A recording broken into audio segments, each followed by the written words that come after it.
The sun rose over the farm, painting the long fields in shades of gold and green. It was a quiet place, a place of hard work and simple rhythms. The man who lived there was a man of few words. He had come here years ago, leaving a loud and complicated life behind. Now, his world was the soft dirt under his boots, the creak of the old barn door, and the steady breath of his animals. His name was Silas. He was not an old man, but his face was lined from sun and wind, and his hands were rough and strong. He moved slowly, with a purpose. He didn't own much, but what he had built himself. He knew every inch of the land, where the soil was best for corn, where the creek would flood in a hard rain, where the old oak tree provided the best shade in the afternoon heat. This morning, like every morning, he was checking the fences along the western border. That's when he heard the sound. It wasn't a farm sound. It was the smooth, low purr of an expensive car engine. A shiny, black vehicle, dusted with country road dirt, came to a stop just outside his property line. 2 men stepped out. One was young, holding a clipboard and a strange device on a pole. The other was older, dressed in a suit that looked out of place among the weeds and the wheat. Silas walked over, his step steady, his expression unreadable. The older man smiled a thin smile that didn't reach his eyes. "Good morning," he said, his voice too cheerful. "We're looking for the owner of this plot." "You found him," Silas said, his voice a low rumble. "Excellent." The man said, pulling out a business card, "My name is Klein. I represent Granite Peak Resources. We're doing some exciting surveying in this area. It seems there's valuable material under these fields. We have the rights to explore and extract it." Silas took the card, but didn't look at it. He kept his eyes on Klein. "My family has worked this land for 3 generations. The rights are mine." Klein's smile tightened. "I'm sure you have your old papers, but our lawyers have checked the county records. The mineral rights, the things under the dirt, were never specifically yours. They belonged to the old timber company. We bought those rights from them. It's all perfectly legal." He spoke slowly, as if explaining something to a child. Silas felt a cold knot form in his stomach. He knew about things like this. He'd seen big companies push people around before in his old life. He never thought it would come to his quiet field. "This land isn't for digging," Silas said, his tone final. "It's for growing. You're not welcome here." The younger man with the device snorted softly. Klein shot him a look, then turned back to Silas, the fake friendliness gone. "Mr. Mortimer, is it? This isn't a request. It's a notification. We will be accessing our property. It'll be easier for everyone if you cooperate." "The gate is locked," Silas said simply. "It'll stay locked. Now I have work to do." He turned his back on them and walked toward his barn. He didn't need to look to feel their eyes on him, hot and angry. He heard the car door slam and the engine roar as they drove away. The quiet returned, but it felt different now. It felt thin and fragile, like ice over a pond. The rest of the day, Silas tried to focus on his chores. He fed the animals, fixed a leak in the water trough, but his mind was elsewhere. He kept looking toward the road. He knew men like Klein. They didn't take no for an answer. They saw a simple farmer, an easy obstacle to push aside. He was right to worry. The next morning, the quiet was broken for good. He went out at first light to check on his bull, a massive, gentle animal named Brutus. The bull was in his pen, but he was pacing, snorting, his great head tossing. Something was wrong. Silas moved closer and saw that the strong wire fence had been cleanly cut in a long, straight line. Someone had opened a door right into the pen. If Brutus had walked out, he could have been hit by a car, or worse, hurt someone. Then Silas saw the tracks. Not the careful lines of his own tractor, but deep, aggressive cuts in the earth. A heavy truck had driven right off the lane, through his soft bottomland where he was planning to plant winter wheat. The deep ruts had torn up the good soil, leaving a scar of mud and crushed plants. This was no accident. This was a message. A clear, ugly message. Asterisk, we can come onto your land whenever we want. We can ruin your work. We can hurt what you care about.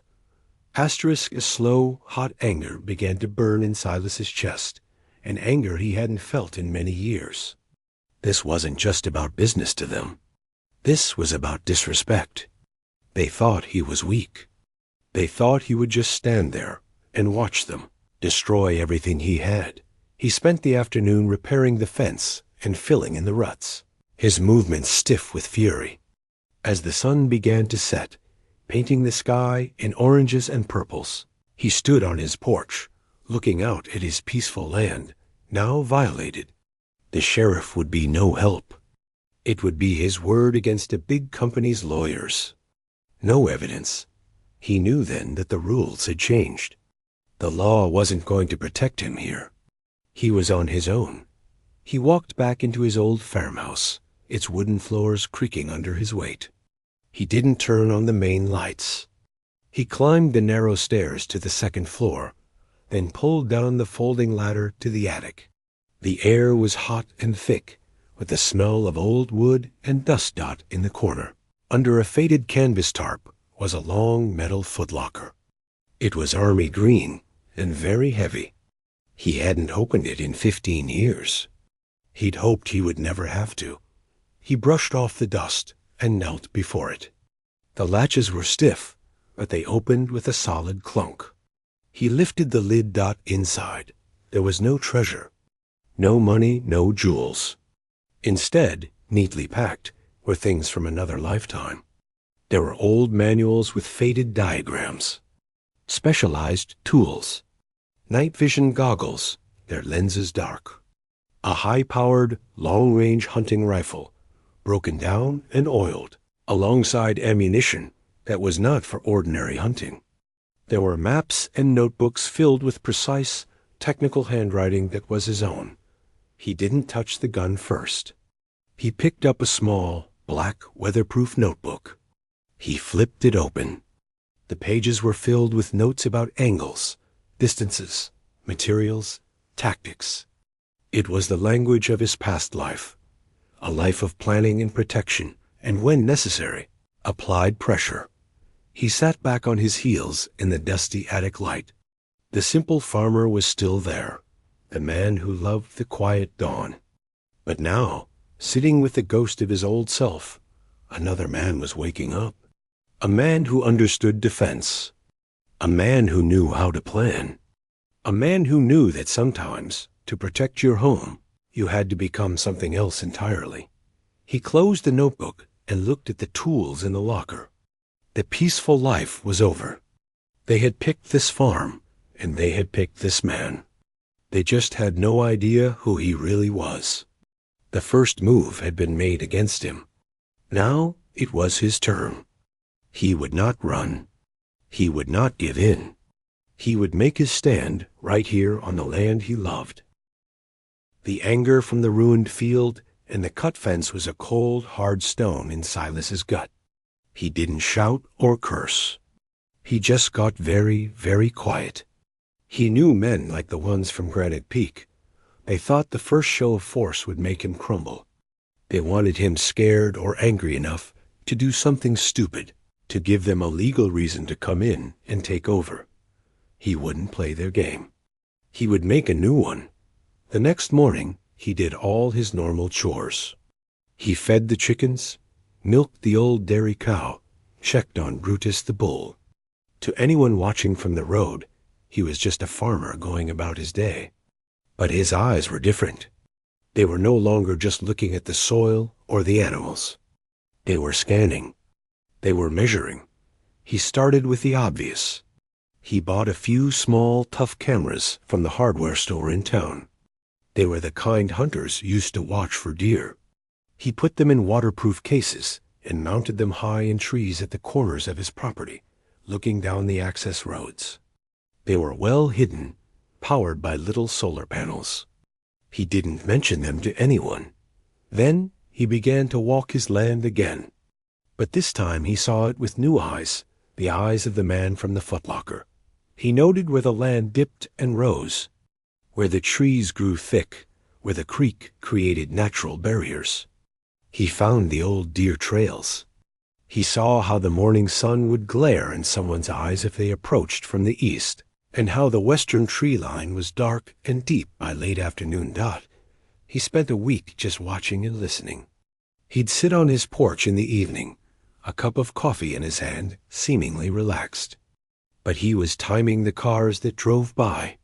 He noticed a particular unmarked white truck that would slow down almost to a stop near his main gate every evening around 7. He never saw who was inside, but he knew they were watching him. He went into town for supplies and kept his ears open at the diner. He heard 2 men in work shirts talking about that Granite Peak job and how the pay was good, but the boss was a real piece of work. A guy named Riggs. Silas didn't stare. He just slowly ate his pie and listened. Riggs. That was a name to remember. The harassment didn't stop. It was like a dripping tap, meant to drive him mad. One morning, he went to start his own truck, and the battery was dead. Not just dead, the cables had been neatly loosened. A small thing, but inconvenient. A few days later, he found a pile of trash dumped in his ditch-old fast-food bags and soda cans. It was messy and disrespectful. The worst was the water. He went to give the animals fresh water from the well pump, and the smell hit him first. A sharp chemical stink. Diesel fuel. Someone had poured it into his wellhead. It hadn't gotten into the deep water yet, but it polluted the top layer and ruined the pump. He stood there, the slick, smelly liquid on his hands, and felt that cold anger turn into something solid like steel. He fixed the pump himself, a long, dirty job. He didn't call the sheriff. He knew what would happen. A report would be filed. Granite Peak would deny everything, and nothing would change. They were relying on him to finally snap, to come at them with a shotgun, to give them the excuse they needed. So, he decided to learn their rhythm instead. Using an old radio scanner, he dug out of the footlocker. He found the frequency the Granite Peak crews used. It was mostly chatter about equipment and lunch breaks, but sometimes, late in the day, a rougher voice would come on. It called the shots. That was Riggs. He was sure of it. He started drawing maps in one of his old notebooks. Not pretty maps, but functional ones. He marked where the white truck liked to park. He noted the times they usually did their drive-bys. He drew his property lines and then started adding his own notes in careful handwriting. Asterisk. South fence line. Soft ground near creek. Could bog a truck. Asterisk, asterisk. Old oak by the north gate. Clear view of the road. Good observation post. Asterisk, asterisk. Barn roof. Elevated position. Wind direction usually from the west. Asterisk, he wasn't just a farmer anymore. He was a student of the land, and the land was his textbook. He began to make small, subtle changes. He diverted a little runoff from the creek to soften the ground near his main gate, just enough to make it muddy and tricky for a heavy vehicle. He cleared some brush to create clear lines of sight from his house to certain key points. He repaired the old root cellar behind the barn, making sure the door opened smoothly and silently from the inside. He was turning his home into a place he knew intimately, and a place that would be confusing and difficult for anyone else. He was preparing, not with shouts and threats, but with quiet, deliberate work. One evening, as he was finishing up, he saw the white truck again. It slowed down as usual. This time, Silas didn't ignore it. He stopped what he was doing, put down his tools, and turned to face the road. He didn't wave. He didn't shake his fist. He just stood there, perfectly still, and looked straight at the darkened windshield. He held the look for a long 10 seconds, his face expressionless. Then he slowly turned and walked back to his barn, not looking back. It was a small thing, but it was a message of his own. I see you. That night, sitting at his kitchen table with his maps, he knew the quiet part of this fight was over. They were testing him, and he was studying them. They thought they were dealing with a simple, lonely farmer. They had no idea that the man they were harassing was a man who knew how to defend a position. He knew how to wait. He knew how to use the terrain. The land was his, and now it was becoming his ally. He was ready for whatever they tried next. The next move was theirs, but Silas would not be surprised. He would be waiting. The pressure from Granite Peak became a constant, ugly hum in the background of Silas's life. It was the main thing he thought about when he woke up, and the last thing on his mind when he tried to sleep. The man from the suit, Klein, had stopped coming himself. Now it was just the Roughnecks, led by the voice on the radio rigs. Silas kept doing his chores, fixing what they broke, and watching his cameras. He saw the white truck often. Sometimes it just parked and watched. Other times, men would get out and walk along the fence line, pointing at his land as if they already owned it. It made his blood boil, but he kept his cool. He was waiting for the big move. He knew it was coming. It happened on a night when there was no moon. The sky was covered in thick clouds, making the countryside darker than pitch. Silas was awake. He slept lightly now. He was dozing in his armchair by the front window when a new sound cut through the silence. Not the whisper of a car, but the low, grinding growl of heavy machinery. He was on his feet in an instant. He moved to the side window, careful not to show his outline. Peering through the night vision monocular from his footlocker, the world outside turned a ghostly green. His breath caught. Down by his main gate, a scene was unfolding. A large, yellow backhoe loader was rumbling up the road, its headlights off. The white truck led the way, and 2 other pickup trucks followed. They didn't bother cutting the lock this time. One of the men in a pickup simply attached a heavy chain from his truck to Silas's strong metal gate. With a screech of tearing metal, the gate was ripped clean off its hinges and dragged aside into the ditch. This was it. This was the show of force. They weren't sneaking around anymore. They were marching in, loud and clear, to prove a point. The backhoe rolled through the opening, its giant shovel bucket looking like a weapon in the dark. Silas knew what they would do. They'd drive right up to his front field, the one everyone could see from the road, and dig a huge, ugly hole. It would be their flag planted in his soil. A message to him and to the whole county. We do what we want. A part of him, the tired farmer part, wanted to just go out there and shout. But the other part, the part that had been planning for this, was ice cold and clear. He had known they would come like this, with brute strength and no subtlety.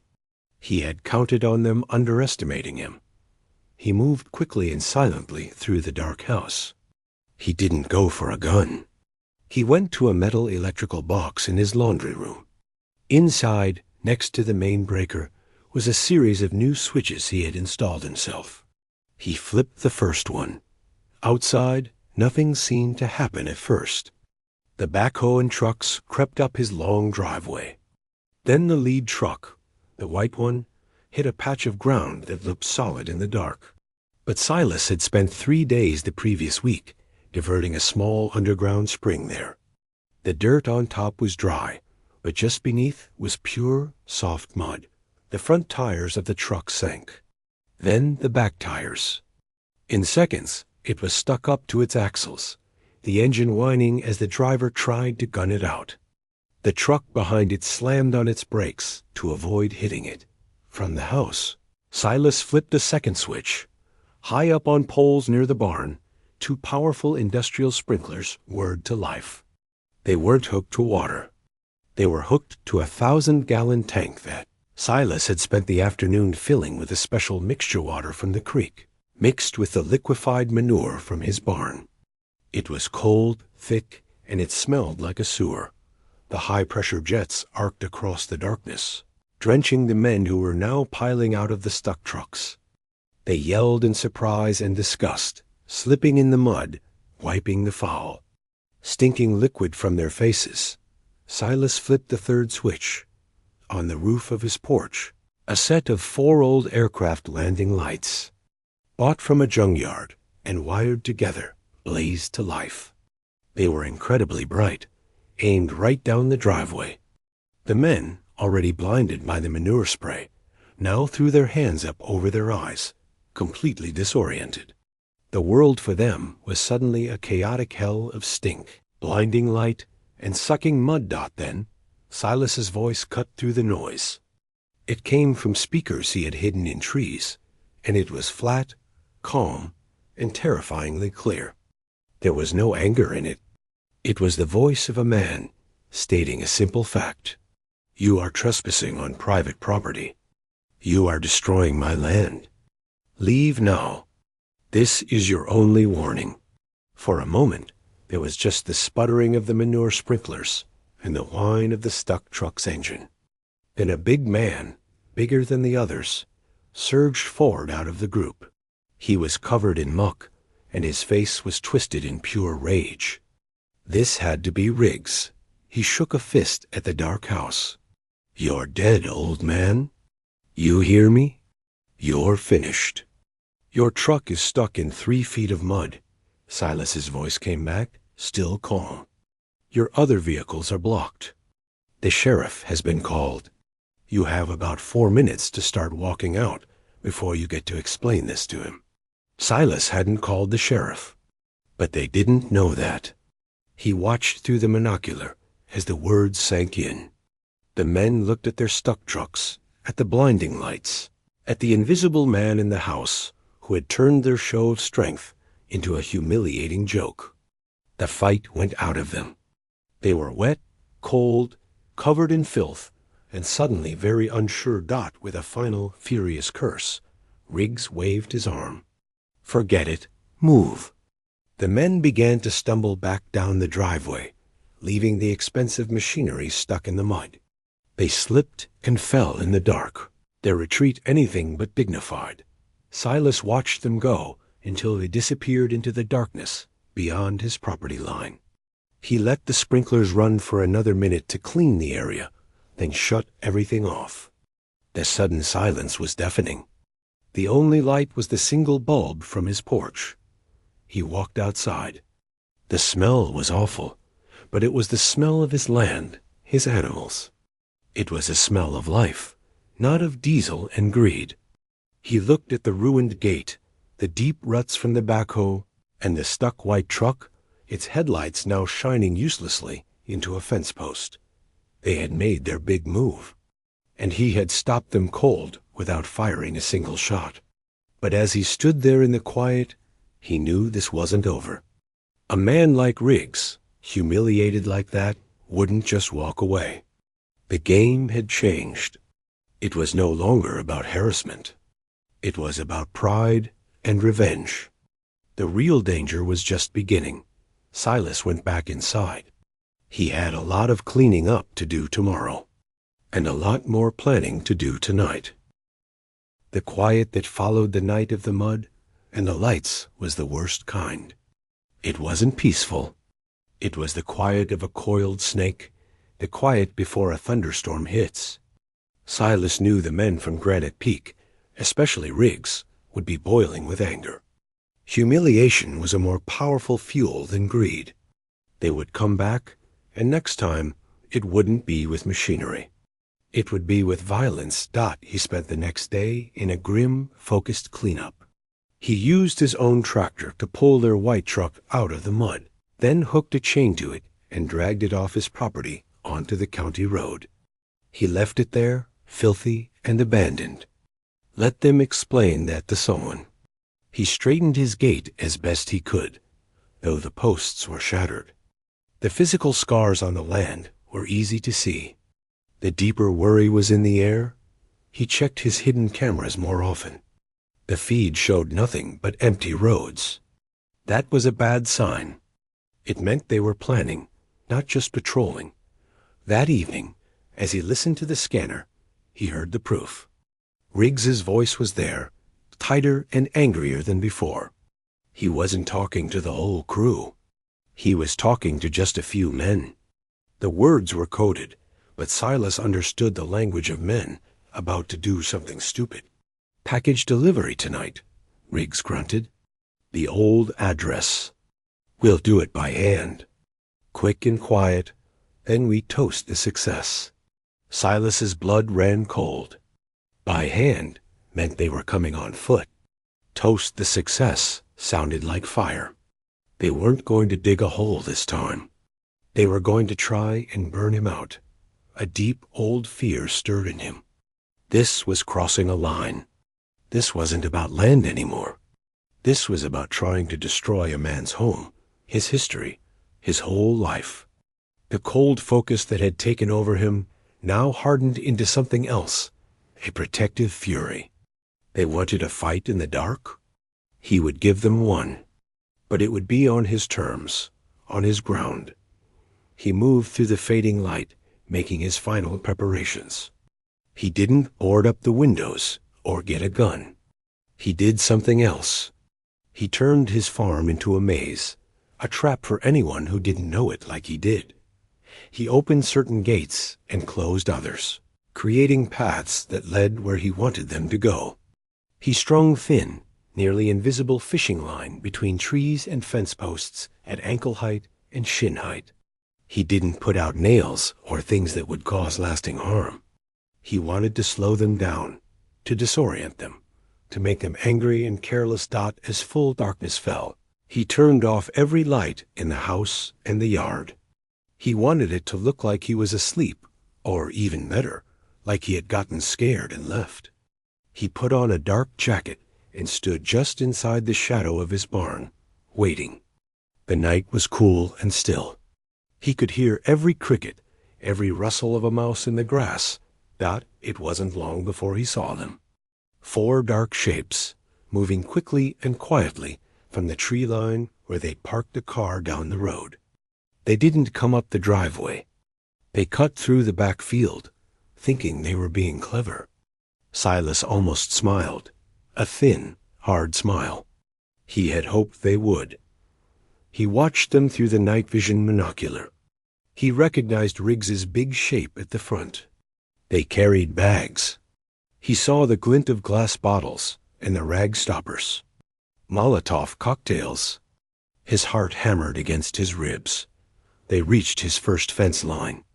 Instead of climbing the sturdy part, Riggs led them to a spot that looked easier. Silas had loosened the wires there just that afternoon. As Riggs put his weight on it, the whole section sagged with a loud, twanging groan. The man behind him stumbled and fell into the barbed wire with a yelp of pain and surprise.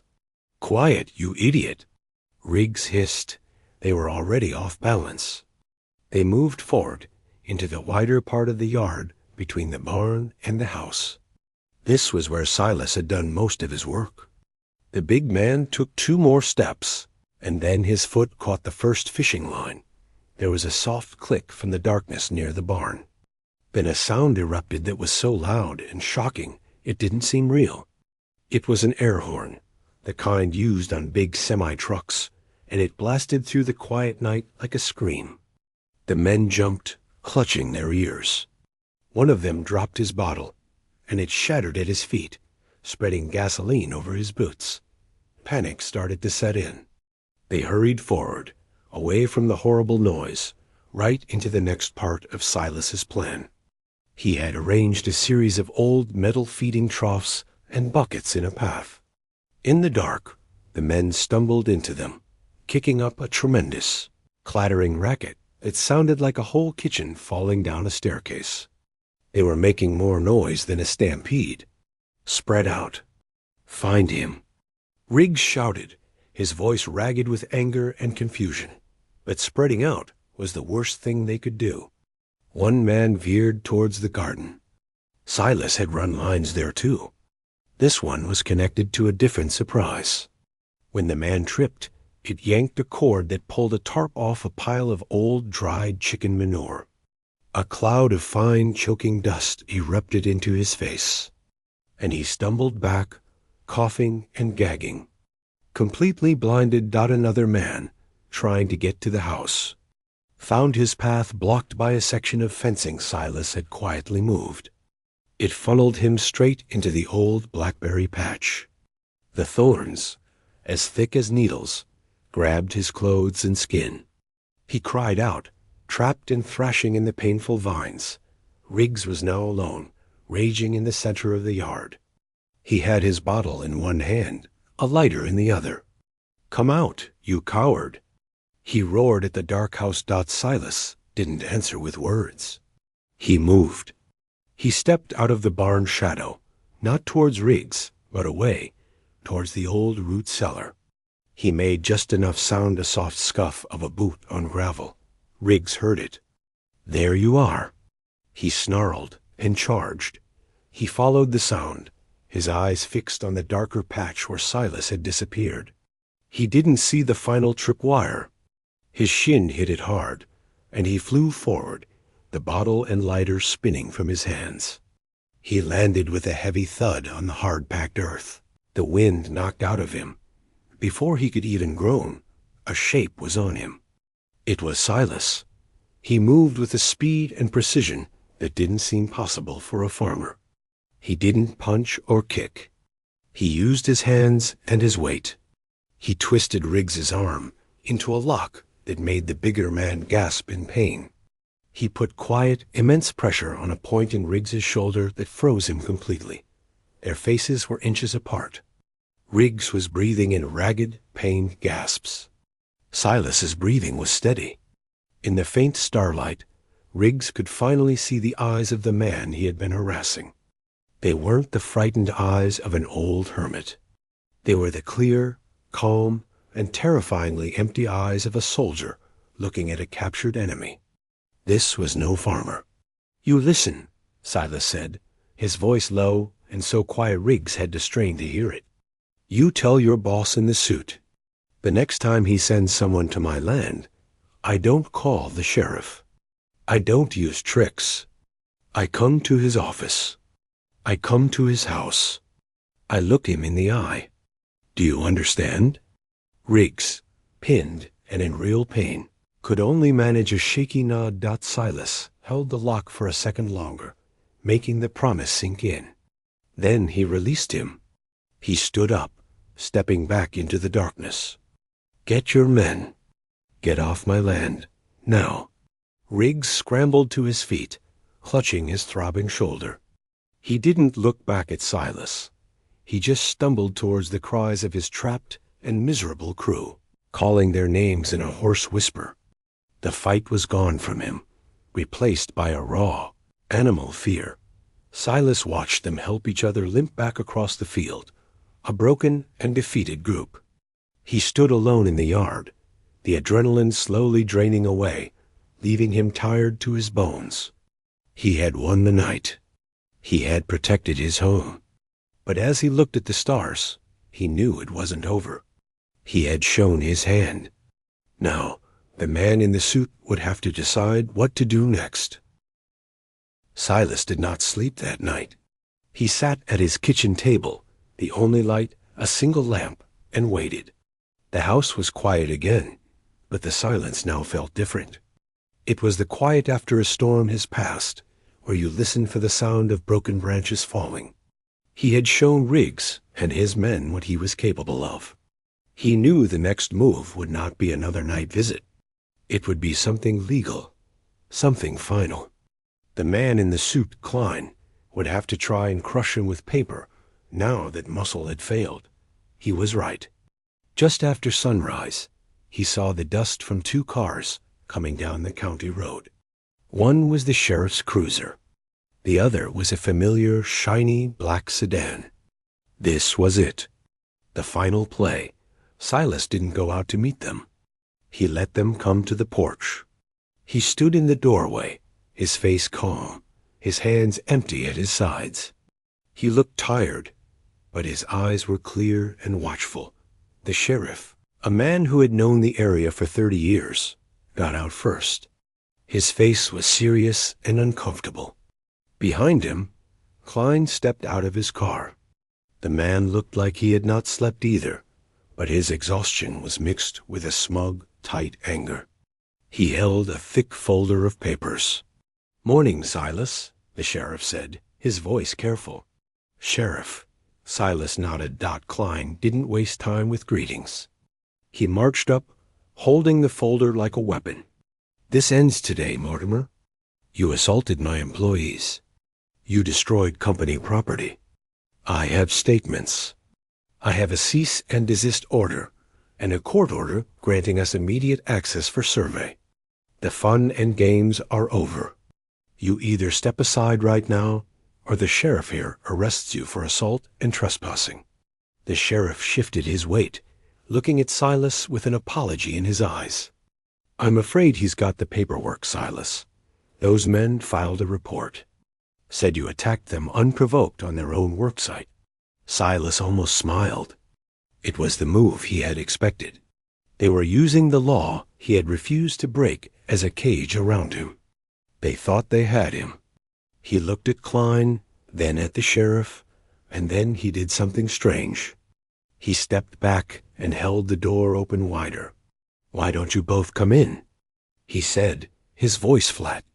"I've got something to show you." Klein looked suspicious, but the sheriff nodded and walked up the steps. After a moment, Klein followed, not wanting to lose his advantage.